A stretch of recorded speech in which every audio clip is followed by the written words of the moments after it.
So my name is Sol Ballard. I'm so excited to have you guys here. I call myself a conscious documentarian.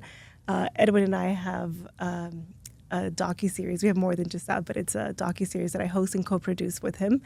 And I love interviewing people like you and just bringing your wisdom to other people so that they can carve their own transformational journey.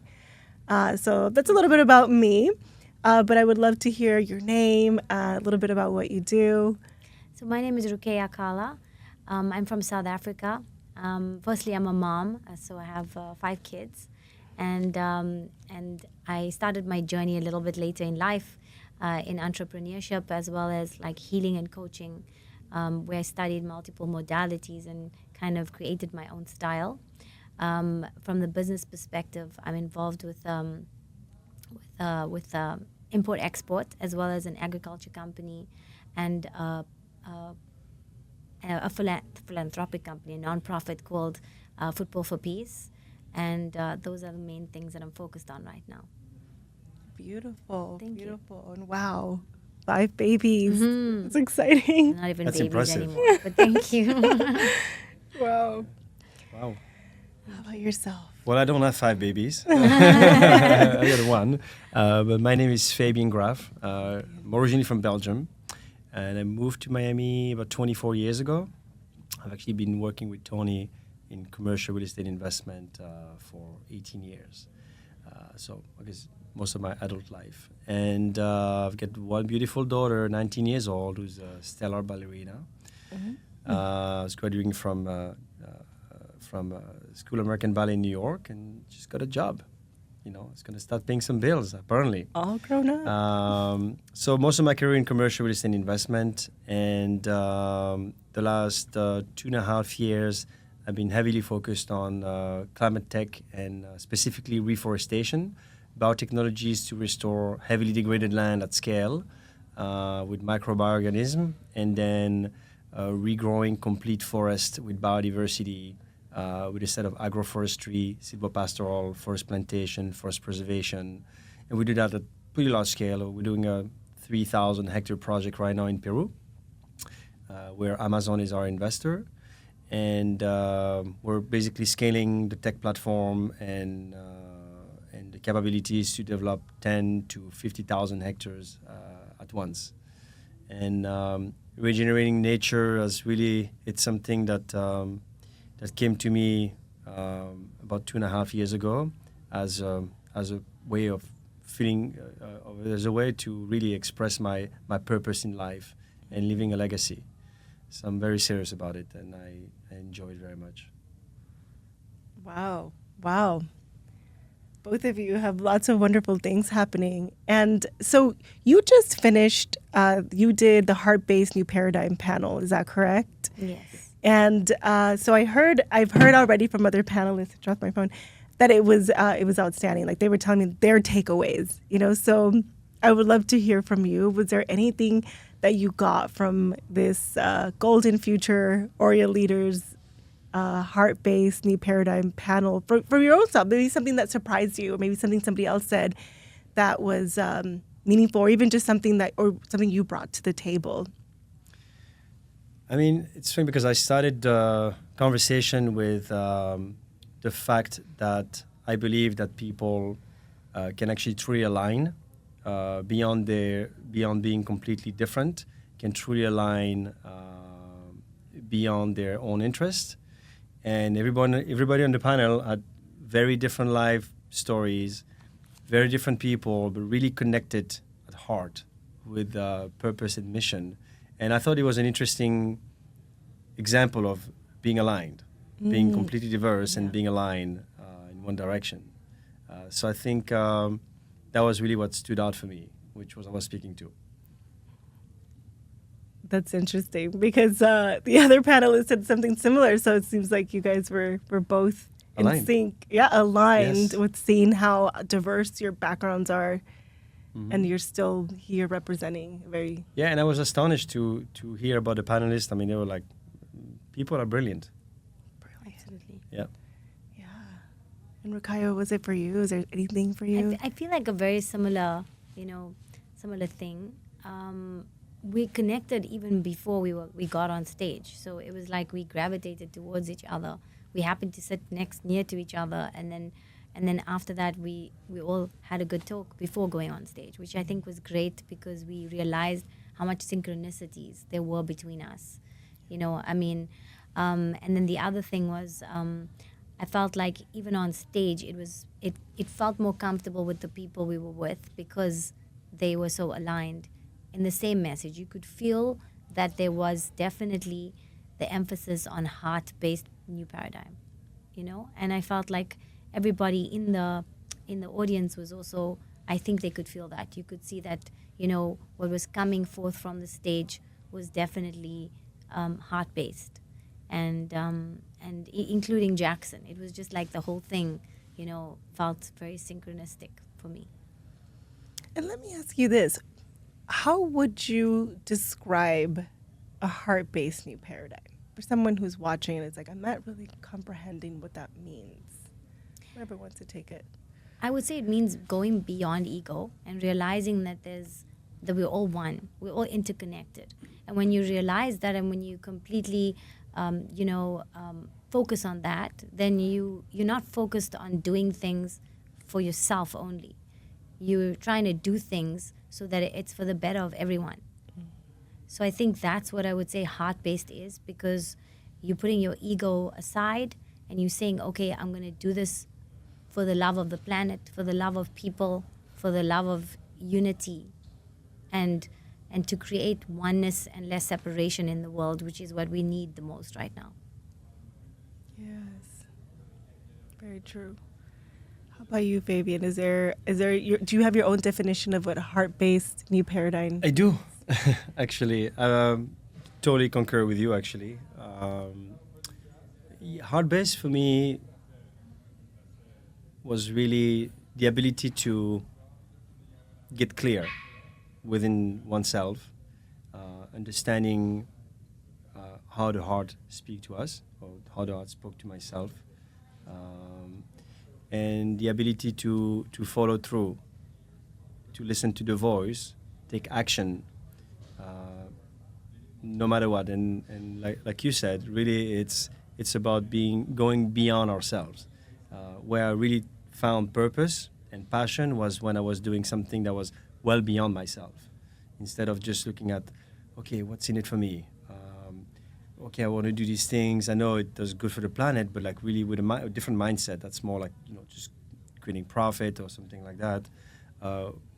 When I go beyond myself, there's so much more that gets created, and it's very fulfilling, and it's often very, very obscure. Mm-hmm. How to get there. Like I can see the final, the destination, but how do we get there is very obscure.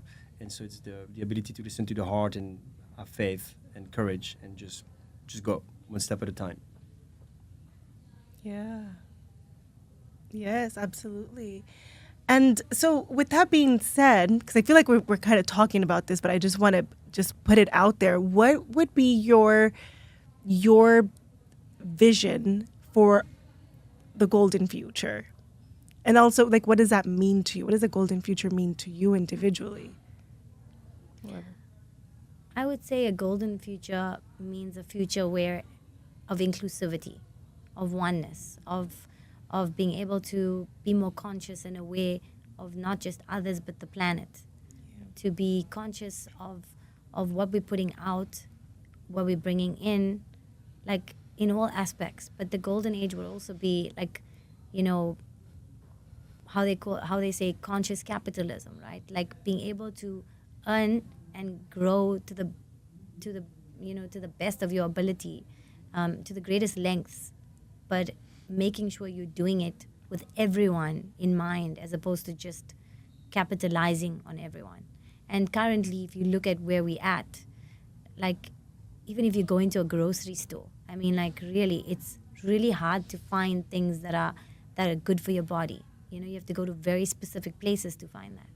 I mean, there's so much and it's just getting worse. It's like replacing things, and if you go back to the past, it wasn't as bad as it is now. Right now, they're basically replacing so many things. Like sugar is not great for your body, but aspartame's worse. So what they've done, they've said sugar's not good, so let's replace it with aspartame. So it's just like replacing things for different things, and then also replacing nutritional things for cheaper things that are more profit driven. So then you're not really being conscious about what you're putting out there. So for me, it's like being more conscious about the whole being, mind, body, spirit, and us being conscious about each other, not just ourselves. Yeah, and how would you, let's just say, with your logistic business, are you infusing some of this within your import-export? So my logistics business, for example, is very like the logistics side of the business. It's tricky to do that because right now the resources are based on what's out there. It's not like I own a shipping company or something. That would be awesome because then you have the ability to create change on a deeper level. But when you're just like a clearing services or logistic services, then you still have to utilize what's at your disposal at your disposal right now. So it's tricky to do that within that space. When it comes to import-export, I'm definitely, going that direction. I'm currently in the process of creating a brand of like energy drinks that are more, naturally based. So that's my current goal, is to create something different from what's out there. There already is a lot out there, but what tends to happen is that the good stuff's always way more expensive. So how can we, maybe, lessen our profit, but yet be able to make it available to more people, the products, so that in the end, it's not only about profiting, it's about putting something better out there for people to, to consume instead of the junk that's available, And so that's what I'm doing from my side, aside from the fact that, wherever I can, create change or help out or, do something that can, further someone's goal in either climate change or, anything that's able to get us to that next step, that's the best I can do right now. Beautiful. So putting, it's almost like putting people before profits in a sense. Would you describe it as that? I would say creating a balance between them, because I know it's unrealistic to say completely putting people before profits, because in the end everyone wants to make money, wants to grow, and we have to also keep in mind that when you make money, you can also give back. So there's it's like a little bit of a tricky situation. It's like you still have to make good money to be able to give back. So the more money you have, the more you can give back, if that's what you're willing to do. Obviously, not everybody's willing to do that. Not everybody's willing to make tons of money and still give back. But that would be the ideal, But on the other hand, it's like creating a balance between that. So not focused completely on capitalizing, but finding a balanced way to do that. I love that. Okay, yeah, that's a good way to put it. Finding that harmony, because you also can't pour from an empty cup, as we know, right? So Exactly. as you give to yourself, you're better able to give more to other people as well. So there's the profit side that's also very important, and then there's the people side that is just. And then, of course, the other side to the people side is job creation. Yeah. Being able to make sure that you try to, it's great that we have AI and all these things coming up and, all new technologies and stuff, but humans still need jobs. And so we need to be very aware of creating jobs so that more people have work. Or maybe different ways of creating jobs, even. Something more, innovative. Absolutely. Anything you want to chime in on, Fabian? The golden future. For me, it's all about creating regenerative everything, circular economy. We have all the technologies, the ability to really use what the earth has in a sustainable way. And that's one piece of it.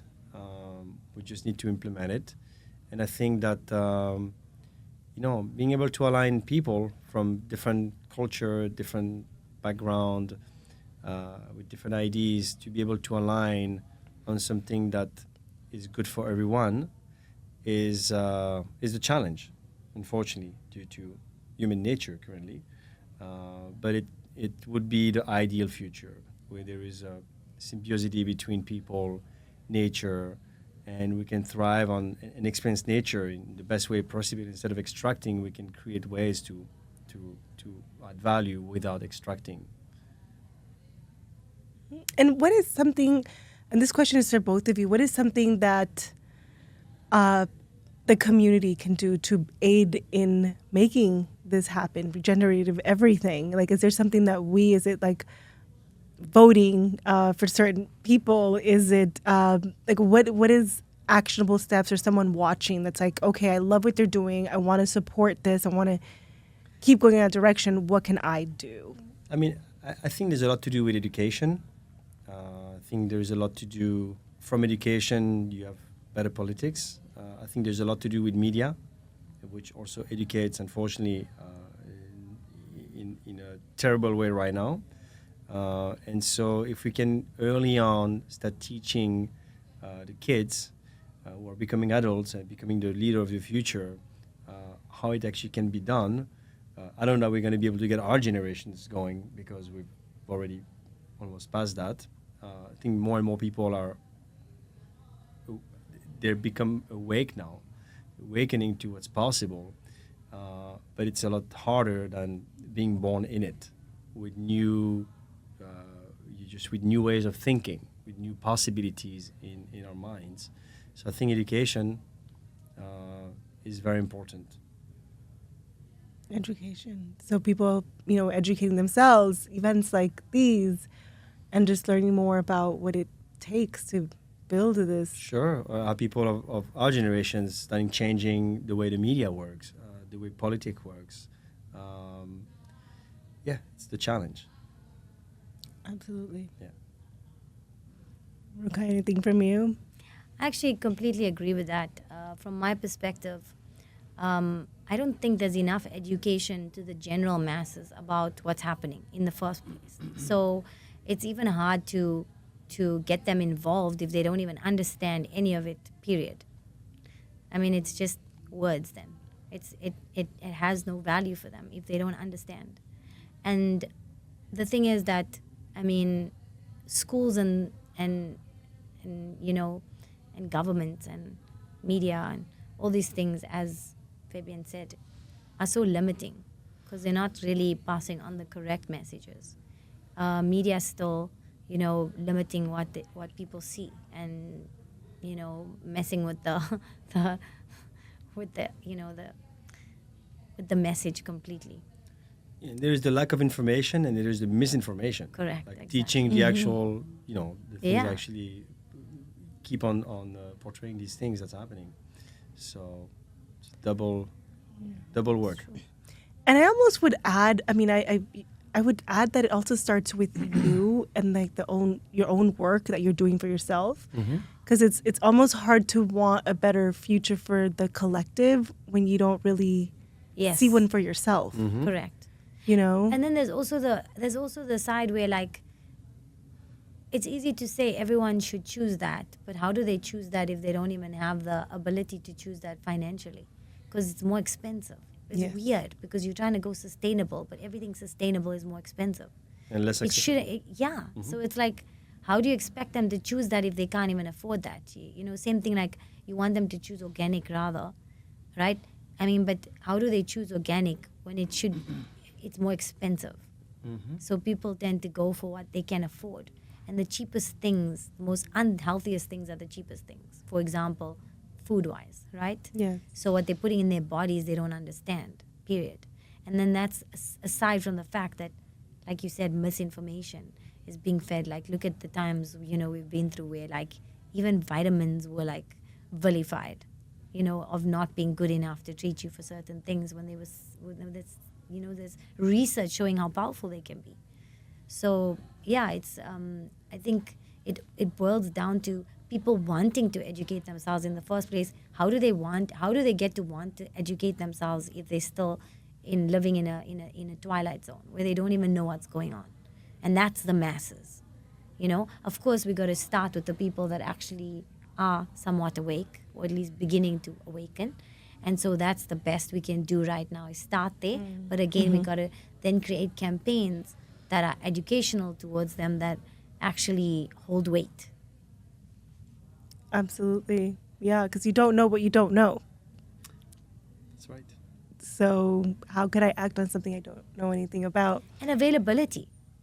I mean, like, realistically speaking, like in our country, for example, you don't find organic as easily. Like, you know, it's limited. As well as, like, that's just an example I'm giving, like, food-wise. Like, but just even sustainability-wise, people have to go out of their way to get certain things. It's not as easily accessible to them, like even those that are aware. And then they've got their busy lifestyles. And then they're stuck in those lifestyles, this hustle and bustle life, you know, and they can't even get to certain places. So what do? They just settle for the best they can do. So they can't support those because it's not as accessible to them. And it's true. That's kind of the uphill battle that we're facing in a lot of ways. Even in the healing space, Yes. where people are like, "Oh, I would love to go to an event like this, where I would love to try this modality, or I'd love to heal this, or hire a coach, but my resources are limited." Yes, So. but sometimes I feel when it comes to that, people also make excuses, because it's the same do. thing like saying, when it comes to the healing world, people will easier pay a doctor to get, like, even every scan they have to find out what's wrong with them, but they won't pay for healing, because they'll say, like, it's not affordable, or they'll have reasons why they can avoid it, So it's also like what's important to you sometimes. Yeah. I guess in that framework, it's like, okay, certain people are going to go out of their way for certain things because that's what's important to them. What needs to happen then is to say, okay, let's look at how we can bring sustainability, how we can make it, like, what will it take for people to take it seriously? What do you need to say to them? How do you need to get through that, okay, it's not going to be like this always, because it's going to get worse if we don't improve. If we don't become more aware and change our ways toward the earth, there's not going to be anything left to change. Yeah, it's making that pain point bigger. Sometimes people feel like, well, I can live with the burden of my trauma. I've lived with it for 50 years. I can go another 50 more.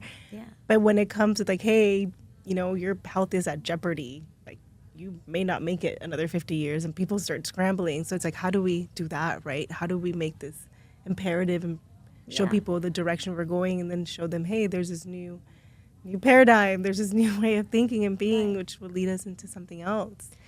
Yeah, and in that it's not just in the healing side, it's also in the sustainability side. It's like in the whole, in the whole change. All of it. It has to become like, okay, it's imminent now to create change. It's serious, and we need to do it for the future. Because, like Fabian said, like, what about the next gen? Like, what happens if things don't change for them? We have to look at that. Yeah, these are our children. This is Yes. what we're giving them. This is like what legacy. You had mentioned legacy, but what legacy are we leaving them? And Sure. sometimes it's just like Absolutely. a way of thinking. Mm-hmm. And let me ask you this to wrap up. Yeah. These events are imperative for the education, starting with the people that have awakened or in the process of. And there's a ripple effect, right? If you can get these people, to understand something in a different way, then they go and they spread the word. What would you say about an event like AUREA Leaders? Like, what would you say the benefit has been for you, and what you see the benefit has been for others? And I know the day's not over yet. Just want to leave people with something. Well, yeah, it just started, but Yeah. I mean, I'd say that it's interesting for anyone, including me, including all of us, to hear other thoughts leader, and everybody is a thought leader. Ultimately, we all have thoughts. Some are just better to put them out, but ultimately there is always something interesting to learn about anything and everything and everyone. But it's interesting to be able to be in one space that's geared towards a same consistent messaging, and then hear different perspectives. Because perspective really give us the ability to question ourselves, look at what we do, and get new ideas. So I think the collectivity that there is here, and the messaging and what we hear from others is very beneficial. Absolutely. Including allowing me to say what I need to say, maybe in a new way or under different circumstances. Gives me my perspective on myself. It puts me back in check. So, it's a personal learning process, and it's a collective learning process for everyone. Yeah, for everybody. You Mhm. know, no matter where you are in your thought leading journey. Sure. Yeah, thank you for that. And and this question just is an effort to bring more people like you, more thought leaders like you, to come to this space, which is why I asked, like, they're going to want to know what have other speakers gotten from it, so this is where this question stems from. Is there anything that you would like to share? I think that it's important to realize that no matter where you are in your journey, you can always learn. You can learn from others. So it's important to embrace that. And that's, I think, when we truly say, okay, we can grow, because there's no end to growing. And there's no end to learning. So when you come to events like this, it just kind of makes you see people differently, see things differently, able to connect differently. This is a great opportunity and an event to meet like-minded individuals and connect with them on a deeper level, get to know people, different types of people. And I think that's what I've already seen, even in the short time I've been here, that it's a great opportunity to, to find more people aligned with your goals and your purpose, to make those connections, and to be able to then collaborate with certain people so that you can actually take the goal that this is here for to the next level. Because, this is a great gift. Events like this are a great gift. If we see them as a gift, we can take our time to go to things like this and give it, the value that it deserves, which is a platform for us all to grow and a platform for us all to improve and evolve and consciously just expand. Yeah, it's well said, well said. I'm so honored to have sat here with you too and learned from you. It's expansive for everybody, which is why these events are very important. It's just, like you said, a new way of saying things and sometimes a new way of seeing things. Mm-hmm. And it's just, it helps us all grow. I appreciate your wisdom, your knowledge, your expertise, your experience. I honor you for being here. And thank you. Thank you. Thank you. Appreciate it. We really appreciate you. Thank you for having you. Thank you. Bye.